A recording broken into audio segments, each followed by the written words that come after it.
Good morning बच्चों, नमस्ते। आज और कैसे हो? मस्त, बिल्कुल स्वस्थ और मस्त रहने चाहिए, ठीक है ना।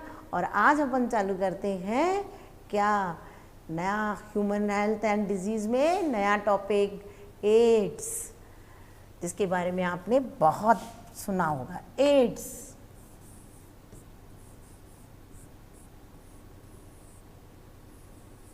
क्लियर? क्या फुल फॉर्म है एड्स की? ए मीन्स एक्वायर्ड, अर्जित एक्वायर्ड। ई आई मीन्स इम्यूनो,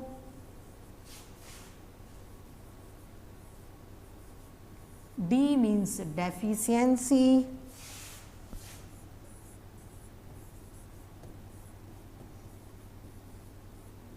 और एस मीन्स सिंड्रोम। मतलब एक्वायर्ड मतलब ये क्या नाम है इसका, नेचुरल नहीं है, एक्वायर्ड की जाती है, आगे ना, जो इन्नेट नहीं है, ये एक्वायर्ड होती है, यानी किसी से हम लेते हैं। किसी ये बीमारी कैसी है? जो किसी से प्राप्त होती है हमको, इसलिए इसको बोलते हैं एक्वायर्ड यानी अर्जित, ठीक है। इम्यूनो, ठीक है, इम्यूनो ज़्यादा डेफिशिएंसी यानी किसी चीज़ की कमी से होती है, डेफिशिएंसी से होती है डिजीज। और सिंड्रोम का मतलब होता है ग्रुप ऑफ सिम्टम्स। सिम्टम है लक्षण, ग्रुप्स ऑफ सिम्टम्स, ठीक है, ग्रुप्स ऑफ सिम्टम्स। यानी ये जो ऐसी डिजीज है एक्वायर्ड इम्यूनो डेफिशिएंसी डिजीज, जो हमको एक्वायर्ड होती है, और इसमें क्या होता है इम्यूनिटी, इम्यूनो डेफिशिएंसी यानी इम्यूनिटी की डेफिशिएंसी हो जाती है, आगे ना, जिससे हमको क्या होगा, एक सिंड्रोम होता है, यानी बहुत सारे कैरेक्टर डेवलप हो जाते हैं, जिसे बोलते हैं ग्रुप ऑफ सिंड्रोम। तो समझ में आया? ए मींस एक्वायर्ड यानी अर्जित करना, ठीक है, इम्यूनो मतलब इम्यूनिटी, और डेफिशिएंसी यानी इम्यूनिटी की डेफिशिएंसी हो जाती है। आज अपन पढ़ेंगे का मतलब ग्रुप ऑफ सिंड्रोम, तो सिम्टम्स। क्लियर? तो ये होता है acquired immuno deficiency syndrome. Clear? तो इसको हम बोलते हैं। सबसे पहले कहाँ देखा गया था? एड्स की जो बीमारी थी वो कहाँ देखी गई थी सबसे ज़्यादा? सबसे पहले गई थी 1981। Good morning students, how are you? Acquired immuno deficiency syndrome हमने कहाँ देखी थी सबसे पहले? 1981 में। ये सबसे मेन याद रखो, ये इसमें दो चीज़ होती हैं। ये इसको 1981 के अंदर इसे यूएसए में देखा गया था। यूएसए में होमोलोगस यानी समलैंगिक पुरुषों में देखा गया था।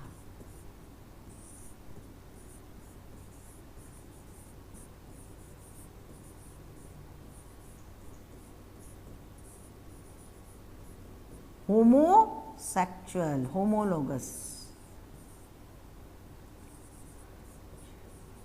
मेल है ना, उनमें देखा गया सबसे पहले, ठीक है। तो कहाँ देखा गया?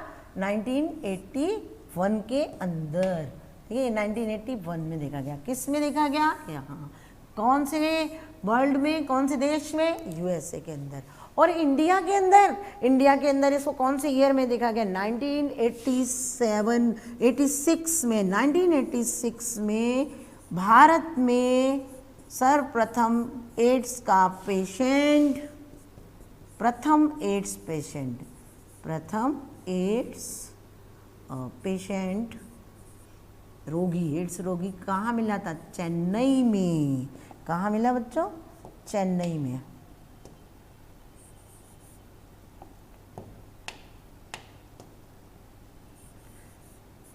चेन्नई, ठीक है, चेन्नई में मिला था। मद्रास जिसको बोलते Chennai,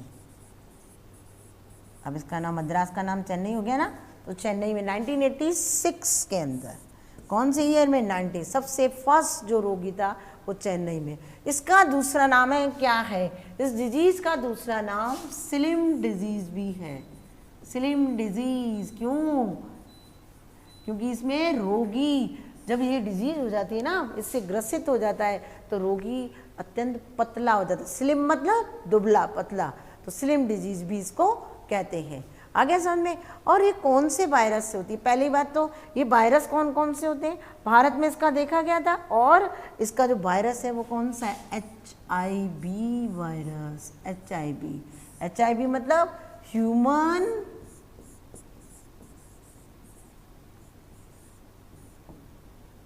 human immuno virus, HIV virus,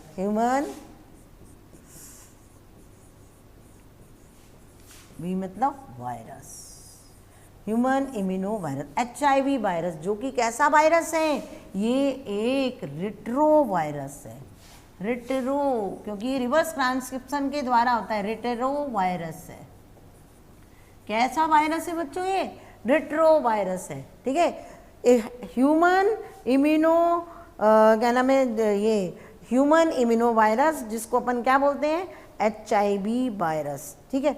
अब देखो, सबसे पहले इसको अपन ने बताया था कि ये कहाँ पाया जाता है, ये कौन सी फैमिली में आता है बच्चों? ये फैमिली इसकी कौन सी है? HIV वायरस की जो फैमिली, चलो मैं यहाँ लिख देती हूँ, HIV वायरस की जो फैमिली है उसका नाम क्या है?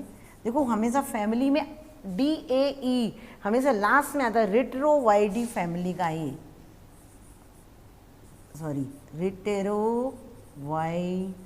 DAE हमेशा फैमिली के लास्ट में DAE लिखा हुआ रहता है, तो DA इज वाइट से लिख देते हैं, रिट्रो हो गया, वाइट से ज़्यादा साफ दिखता है ना, रिट्रोवाइडी फैमिली। और इसकी तो ये फैमिली HIV वायरस कौन सी फैमिली से बिलोंग करता है? ये कौन सी फैमिली से बिलोंग करता है? एक सेकंड,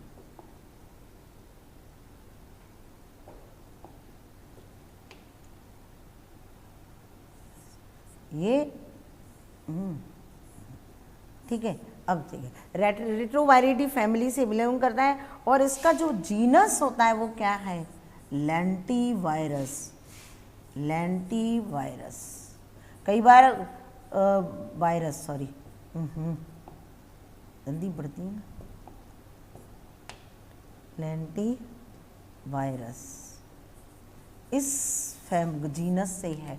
कई बार फैमिली लिखा हुआ है, लेंटीवायरस ही लिखा हुआ, तो आप उस पर टिक करना, ये बहुत इंपॉर्टेंट है, ये आ चुका है नीट के अंदर, क्लियर। तो HIV वायरस। अब इसका इन्फेक्शन यानी संक्रमण कैसे फैलता है बच्चों? जनरली सब बोलते हैं कि टच करने से संक्रमण हो जाता है, तो संक्रमण कैसे होता है? देखो, एक तो unprotected sex with an infected person से, कोई भी जो पर्सन होता है, जिससे जो सेक्स होता है वो अनप्रोटेक्टेड करते हैं तब। दूसरा, किसी से आपने इंजेक्शन दिया, इंजेक्शन लगाते हैं ना किसी का, वो सपोज करो एक क्या नाम है इसको, उसको एड्स की डिजीज है, तो उसके वो इंजेक्शन उससे लगाया ना, उसी निडल से आपके लगा दिया, है ना, तो उस निडल से, यानी अगर एक ही एड्स पेशेंट की जो निडल है और उसी निडल को आप यूज कर लेते हो, तो उस निडल से यानी सुई की संक्रमित सुई से, समझ गए, संक्रमित सुई से। और इसके अलावा मदर से बच्चे को भी हो जाता है। अगर मदर को एड्स की बीमारी है तो प्लेसेंटा के थ्रू वो बच्चे में भी पहुंच जाती है और मदर से बच्चे में भी संक्रमित हो जाते हैं। और सबसे main, infection from blood products के भी द्वारा, यानी आप जब ब्लड का ट्रांसफ्यूजन करते हैं लोग बाग, तो कई बार मालूम नहीं रहता कि वो एड्स का पेशेंट है, और अब वो ब्लड आपको दे दिया गया तो उससे भी एड्स हो जाता है। और सबसे मेन चीज़, कभी भी जो एड्स ऐसे नहीं फैलता कि आपने टच कर लिया, कि आपने एक दूसरे को हगिंग यानी प्यार कर लिया, या आपने उसकी बर्तन यूज कर लिए, या उसके कपड़े यूज कर लिए, उससे एड्स नहीं फैलता। एड्स केवल शारीरिक द्रव के कांटेक्ट आने से फैलता है। देखो, मैं आपको इसमें दिखा भी, देखो एड्स का ये सिंबल, ये एड्स का सिंबल है, दिख रहा है आपको, है ना।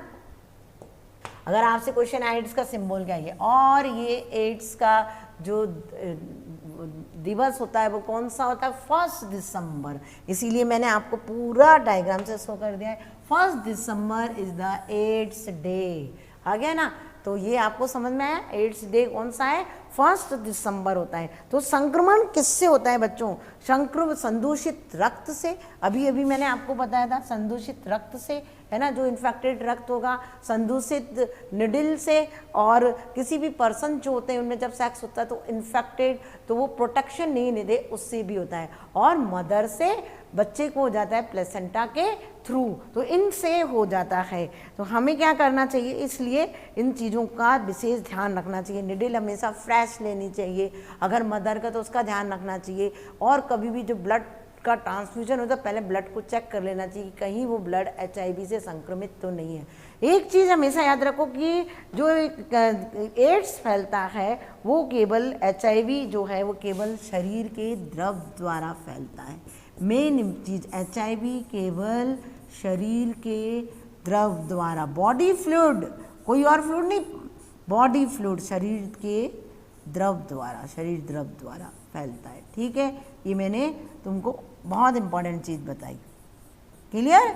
अब देखो ये भी देख लो, इसके आगे ये एड्स का बता दिया, ये कैसे नहीं फैलता। बेसिक फैक्ट्स अबाउट एड्स और HIV ट्रांसमिशन किसिंग से भी फैल जाता है। सेक्चुअल ब्लड, अगर आपने ब्लड लिया था और ब्लड अगर HIV का से संक्रमित है और आप उसका ब्लड ले रहे हैं तो भी आपको क्या होगा, इन्फेक्शन हो जाएगा। शेयरिंग ऑफ निडल्स, निडल आप किसी संक्रमित व्यक्ति की निडल है और उसी निडल से आपको भी इंजेक्शन लगा दिया तब भी आपको हो जाएगा, और मदर से भी हो जाएगा, ये मैंने आपको बता दिया। क्या नाम है, और इसके लिए हमको ये सारी चीज़ें, ये किससे नहीं फैलता, नॉट ट्रांसमिटेड, किससे नहीं फैलता, हगिंग करने से नहीं फैलता है ना, किस वो एक दूसरे से प्यार करने से नहीं फैलता, और कंडोम से नहीं फैलता, समझ गए, कंडोम का यूज करने से। और इसके can not be transmitted through, generally बच्चे क्या कहते हैं कि नहीं इससे फैल जाता है, इसके लिए हमको ये चीज़ें आप यूज करोगे तो नहीं होगा, मतलब इन चीज़ों से आप प्रोटेक्शन रखोगे तो आप एड्स से क्या हो सकते हो, बच सकते हो। कई बार बोलते हैं कि एड्स मच्छर काटने से फैल जाता है ना, या उसके एड्स पेशेंट के बर्तन यूज करने से फैल जाता है, या ये देखो ये बताया इसने यूटेंसिल्स यानी बर्तन, ये मच्छर काट, लेकिन कभी नहीं फैलता।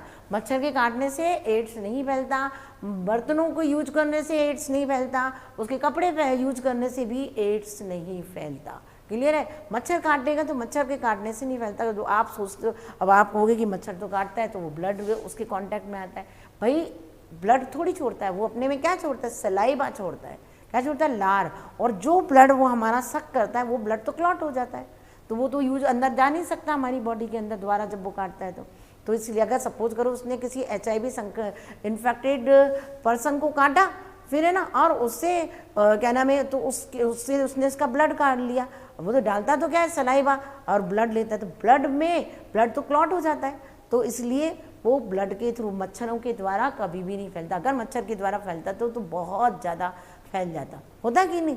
ठीक है, और बर्तनों के कांटेक्ट से नहीं होता, क्योंकि एड्स केवल लिक्विड से, शरीर के लिक्विड के कांटेक्ट में आने से फैलता है।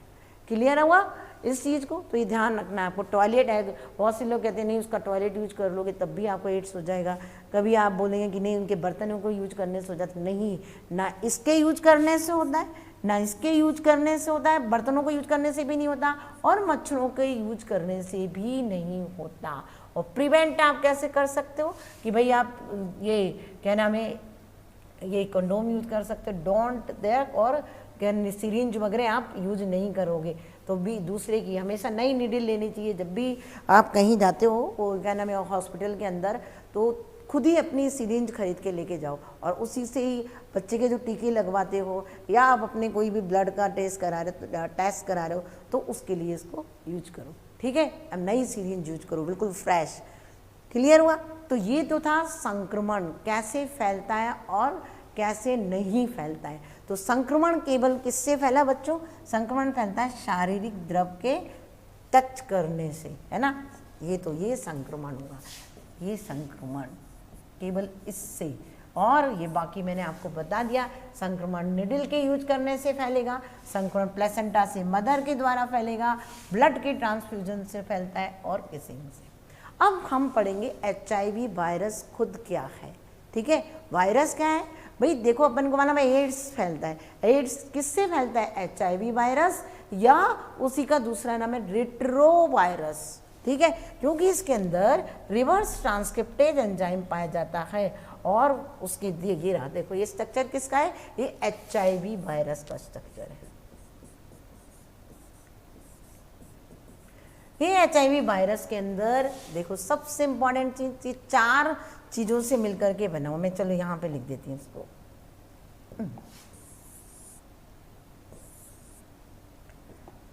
HIV किससे मिलके बना हुआ? HIV वायरस ये 4 चीजों से मिलके बना। चलो इसको इस तरीके से और अच्छा सा बता देते हैं आपको। नहीं ऐसे नहीं, ऐसे नहीं, ऐसे बताते हैं। HIV 4 चीजों से मिलके बना, यानी 4 पार्ट है इसके। सबसे पहला आउटर एनवलप यानी बाहरी कवर, ठीक है, ये बाहरी कवर, क्लियर। अभी बताते हैं कौन कौन सा होता है। फिर इसके बाद बाहरी कवर के बाद आंतरिक कवर है ना, इनर कोर जिसको आप बोलते हो, आंतरिक कोर या इनर कोर, ठीक है। फिर इसके बाद नेक्स्ट आप क्या बोलोगे? जेनेटिक मटेरियल, यानी जो उसका जेनेटिक मटेरियल वो क्या होता है, क्लियर। और तीसरा चौथा एंजाइम। अब अपन एक एक करके लेते हैं। सबसे पहला बाहरी कवर। बाहरी कवर किससे बना है? लाइपोप्रोटीन्स। ये देखो इसमें दिख रहा है आपको लाइपोप्रोटीन्स। ये पूरा एक बाहरी कवरिंग है, और ये बाहरी कवरिंग किससे बनी हुई है? एक लाइपोप्रोटीन से बनी हुई रहती है। इस लाइपोप्रोटीन्स में जो रॉड लाइक स्ट्रक्चर होती है उससे बोलते हैं ग्लाइकोप्रोटीन, जीपी। जीपी ये दिख रहा है ना आपको इतना लंबा, ये दिख रहा है इसको जीपी। ये क्या है? ये जीपी, ये लिखा हुआ है GP41। कौन सा होता है इसके अंदर? GP41। ये GP41 कहाँ प्रेजेंट है? इस रॉड लाइक स्ट्रक्चर है ना। और इसके ऊपर जो नॉब लाइक स्ट्रक्चर होता है, ये नॉब के समान, गुंडी के समान, वहाँ पर कौन होता है? GP120 आ गया। और ये जो GP क्या नाम है इसका? GP41 जो है, ये GP41, ये GP41 जो होता है वो इसके अंदर क्या होता है? धंसा हुआ रहता है। ये देखो आपको पूरा अलग से दिख रहा है, मैंने बता दिया। ये कलर इसमें दिख जाएगा, हाँ दिख जाएगा। चलो ये जो लाइन दिख रही है ये तो क्या है? ये GP41। ये क्या है? GP41 से मिलकर के बना हुआ है GP41, क्लियर है, ठीक है। और ये जो नॉब लाइक स्ट्रक्चर है ये बना हुआ है ग्लाइकोप्रोटीन। वही तो GP मतलब ग्लाइकोप्रोटीन, और ये ग्लाइकोप्रोटीन 120 से मिलके बना हुआ है, क्लियर। आगे समझे? तो ये तो हुआ बाहरी कवर। ये आउटर, 2 कवर होते हैं, एक तो आउटर और इनर कोर जो दिख रहा है आपको, ये वाला जो पूरा इनर कोर है, ये दिख रहा है ना, ये इनर कोर। ये इनर कोर जो होता है ये किससे बना था? प्रोटीन से बना हुआ रहता है। किससे बना है? प्रोटीन से। और इस प्रोटीन के अंदर भी देखो, एक सेकेंड, ये हटा देते हैं ना पूरा डायग्राम, उनको क्लियर दिख जाएगा आपको डायग्राम इस तरीके से, ठीक है। तो ये मैं आपको बता देती हूँ। अब इसमें प्रोटीन्स होती हैं 2।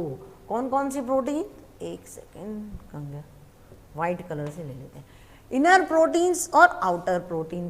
देखो जो सबसे पहले तो बाहर आउटर लेयर होती है लाइपोप्रोटीन्स की। लाइपोप्रोटीन्स में क्या धसे हुए रहते हैं? ग्लाइकोप्रोटीन्स के बने हुए स्ट्रक्चर धसा हुआ रहता है, जिसमें जो रॉड लाइक स्ट्रक्चर है वो तो GP क्या नाम है इसका बना हुआ रहता है 41 का, और जो नॉब लाइक स्ट्रक्चर रहता है वो 120 का, और वो इसमें GP41 इसके अंदर धसा हुआ रहता है। ये आउटर कोर होता है।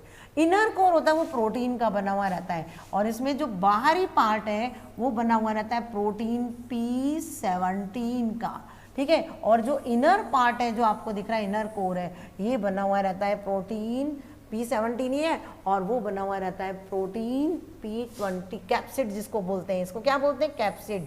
और ये बना हुआ रहता है P24 का, P24 का, ओके। तो P24 का तो इनर कोर है। किसका? इनर कोर में भी 2 पार्ट है, एक तो अंदर की तरफ जिसको आप कैप्सिड कहते हो, वो कैप्सिड किससे बना हुआ? P24 का, यानी प्रोटीन 24।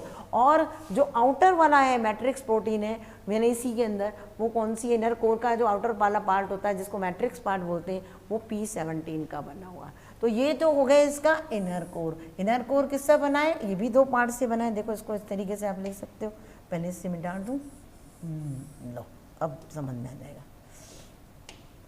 ये 2 आउटर मैट्रिक्स जिसको कहते हैं ना, क्या बोलते हैं इसको, मैट्रिक्स।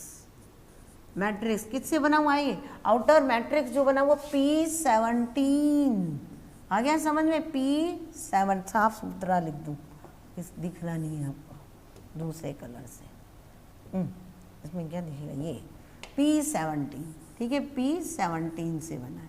और इनर, जो इनर कोर है जिसको आप क्या कहते हो, ये तो आउटर है, ठीक है, इनर वाला किससे बना है, P24, जिसको आप कैप्सिड बोलते हो। क्लियर है, क्या बोलते हैं इसको, कैप्सिड।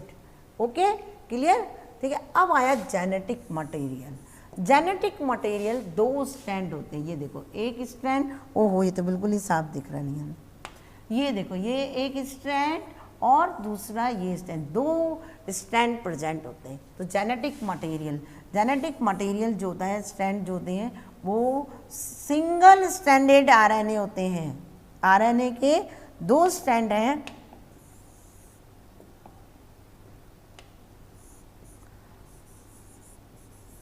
आरएनए के 2 स्ट्रैंड्स होते हैं, 2 सिंगल स्ट्रैंडेड, याद रखना सिंगल स्ट्रैंड है ये, डबल स्ट्रैंड नहीं होते, सिंगल स्ट्रैंड आरएनए ये होता है, 2 स्ट्रैंड है, 2 सिंगल स्ट्रैंड आरएनए होते हैं। मेन याद रखो, ये याद रखना है सबसे इंपॉर्टेंट चीज़ आपको, ठीक है, कितने सिंगल स्ट्रैंड आरएनए, तो ये जेनेटिक मटेरियल हुआ।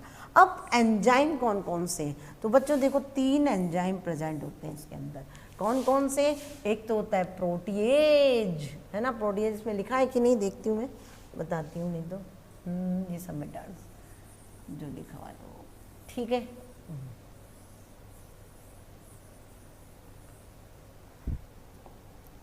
पहला एंजाइम होता है इसके अंदर प्रोटीन, सबसे रिवर्स ट्रांसक्रिप्टेज, ये दिख रहा है आपको, ये रिवर्स ट्रांसक्रिप्टेज।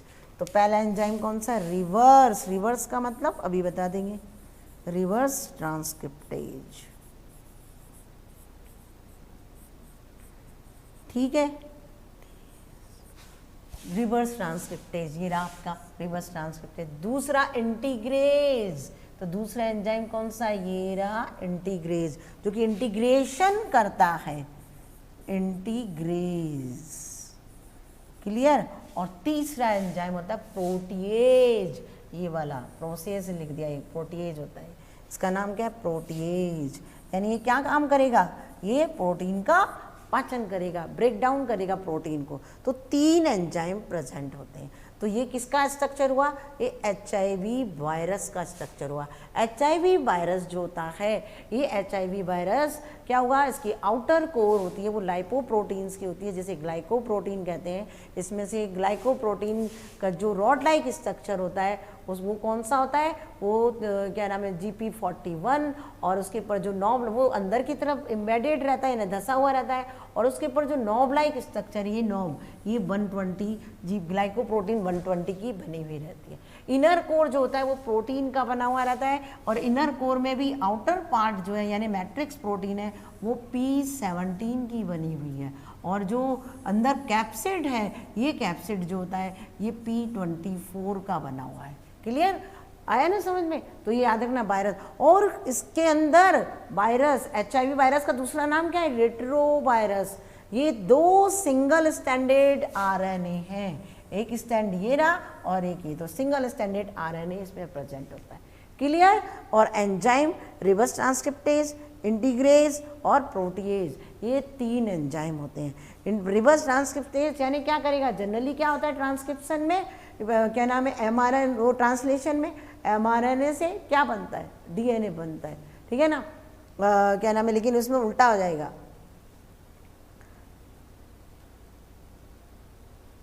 तो ये, और इंटीग्रेज क्या करेगा, इंटीग्रेज का काम क्या होता है, इंटीग्रेशन, और प्रोटीएज प्रोटीन्स का क्या करेगा, डाइजेशन, यानी प्रोटीन्स को ब्रेक डाउन करने का काम करेगा। तो ये सारे काम कौन करते हैं, एंजाइम्स करते हैं। इंटीग्रेशन करता है वायरल जीनोम्स के साथ में, प्रोटीएज प्रोटीन्स को ब्रेक डाउन करता है।